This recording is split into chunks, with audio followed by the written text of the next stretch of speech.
Shalom, saudara yang dikasihi Tuhan Yesus Kristus. Selamat malam, salam sejahtera buat saudara semua dimanapun saudara berada. Damai dan sukacita oleh Roh Kudus melimpah senantiasa dalam hati dan kehidupan saudara semua. Sebelum kita mendengarkan renungan firman Tuhan, mari sama-sama kita berdoa. Bapa kami yang di sorga, Bapa di dalam nama Tuhan Yesus Kristus, kami mengucap syukur untuk pimpinan Tuhan di sepanjang hari ini. Kembali kami mengalami berkat pertolongan Tuhan, sehingga kami dapat melalui hari ini, mengerjakan segala aktivitas kami, semua karena kemurahan Tuhan. Saat ini kami mau mendengarkan kebenaran firman-Mu. Urapi setiap kami Tuhan, bentuk hati kami menjadi tanah yang subur, yang siap untuk ditaburi oleh firman-Mu. Terima kasih Tuhan, dalam nama Tuhan Yesus kami berdoa. Haleluya, amin. Saudara yang dikasihi Tuhan, nats Alkitab kita pada saat ini terdapat di dalam kitab Nabi Yehezkiel pasal 48 ayat 1-35. Saudara dapat membacanya secara pribadi kemudian melanjutkan renungan ini, atau saudara dapat membacanya setelah mendengarkan renungan ini. Saya akan membaca Yehezkiel 48 ayat 35. Tertulis demikian: Jadi keliling kota itu adalah 18.000 hasta. Sejak hari itu, nama kota itu ialah Tuhan hadir di situ. Saudara yang dikasihi Tuhan, di pasal 48 ini terdapat firman Tuhan yang berbicara mengenai bagaimana kota yang didiami oleh umat Tuhan diatur untuk tiap-tiap suku, bagian demi bagian, perbatasan demi perbatasan.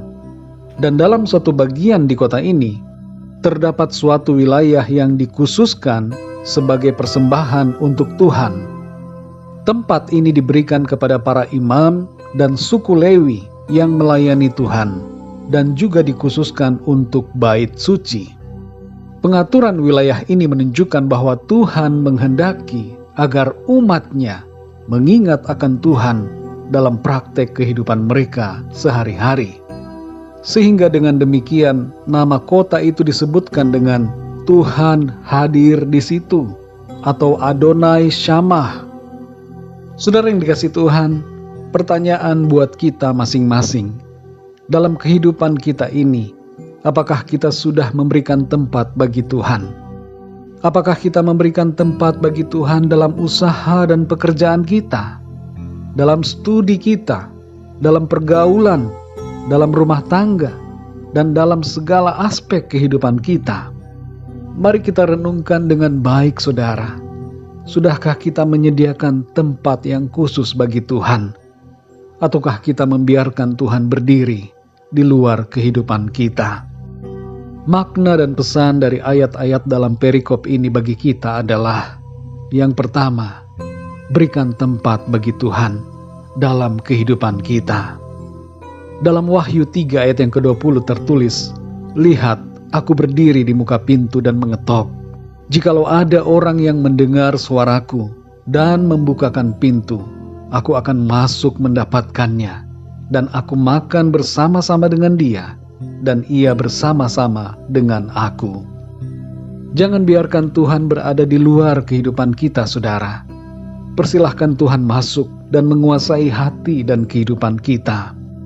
Seringkali kita hanya mempersilahkan Tuhan masuk pada hari-hari tertentu, misalnya hari Minggu. Tapi di saat hari yang lain, ketika kita di sekolah, di kampus, di kantor, di tempat kerja, dalam pergaulan kita, atau di rumah, kita seperti mengusir Tuhan dari kehidupan kita. Kita tidak hidup menuruti kehendak Tuhan dalam pikiran, perkataan, dan perbuatan kita. Saat ini, saudara, ada begitu banyak negara barat yang mengeluarkan Tuhan dari berbagai aturan dan kebijakan mereka, dan mereka menggantinya dengan pikiran-pikiran manusia, aturan-aturan yang berlawanan dengan kehendak Tuhan. Secara pribadi, saudara, mari kita ubah sikap kita. Izinkan Tuhan masuk dan menguasai kehidupan kita, dan biarkan Tuhan yang memimpin. Yang kedua, saudara, ingatlah bahwa ada Tuhan dalam kehidupan kita. Kadangkala, saudara, meskipun kita sudah mengundang Tuhan masuk dalam hidup kita Kita sudah bertahun-tahun percaya kepada Tuhan. Kita lupa ada Tuhan, khususnya ketika kita mengalami masa-masa yang sulit, atau pergumulan yang berat, atau sebaliknya ketika kita sukses dan berkelimpahan. Kita seakan tidak mengingat bahwa Tuhan hadir dalam setiap keadaan kita, baik itu keberhasilan ataupun kegagalan, baik dalam kesenangan maupun dalam kesulitan. Tuhan hadir dan hadiratnya menolong kita, saudara, melalui setiap keadaan, baik senang maupun susah. Dan oleh karena Tuhan hadir, jangan kita kecewa, jangan kita putus asa, jangan kita kehilangan semangat, dan jangan melupakan Tuhan. Kesadaran akan hadirat Tuhan menolong kita untuk hidup dalam kebenaran dan dalam sukacita. Hadirat Tuhan memberikan kita kekuatan. Mari saudara yang dikasihi Tuhan, biarlah kehidupan kita disebutkan dengan Tuhan hadir di sini, karena kita memberinya tempat dalam hati dan hidup kita. Tuhan hadir, Dia Immanuel, menyertai kita setiap hari. Dan karena ada Tuhan dalam hidup kita, maka mari kita bersyukur dan bersukacita senantiasa. Haleluya, saudara, mari kita berdoa. Bapa kami yang di sorga, Bapa di dalam nama Tuhan Yesus Kristus, kami mengucap syukur untuk firman-Mu yang mengajarkan kami, supaya kami hidup senantiasa dalam pimpinan Tuhan. Supaya dalam kehidupan kami ini, kami memberikan tempat yang seluasnya bagi Tuhan, untuk memimpin kehidupan kami. Kami mau membuka hati kami, dan mengizinkan Engkau masuk ya Tuhan, menguasai hati dan kehidupan kami. Biarlah hadirat-Mu selalu ada dalam hidup kami Tuhan. Kami perlu Engkau, kami perlu tuntunan Tuhan, untuk kami dapat menjalani hari demi hari dalam hidup kami. Terima kasih ya Tuhan. Kami mohon pengampunan-Mu ya Tuhan, kalau selama ini kami setengah-setengah dalam mengikuti Tuhan. Kadangkala kami membiarkan Tuhan di luar kehidupan kami. Kami mau bertobat ya Tuhan, dan hidup sungguh-sungguh, dan membiarkan Tuhan yang memimpin kehidupan kami. Terima kasih Tuhan, kami bersyukur untuk firman-Mu. Di sepanjang malam ini kembali kami akan beristirahat. Kami mohon berkat dan perlindungan-Mu atas setiap kami. Berikan kami tidur yang nyenyak, dan bangunkan kami kembali besok pagi dengan kekuatan yang baru, dan tubuh yang sehat diberkati Tuhan, untuk kami pakai memuliakan nama Tuhan. Kami berdoa untuk yang sedang mengalami sakit. Jamahlah ya Tuhan, berikan kekuatan baru dan kesehatan yang sempurna. Kami berdoa untuk yang sedang lemah, putus asa, kecewa. Tuhan bangkitkan semangat mereka. Karuniakan iman dan pengharapan dalam hati mereka.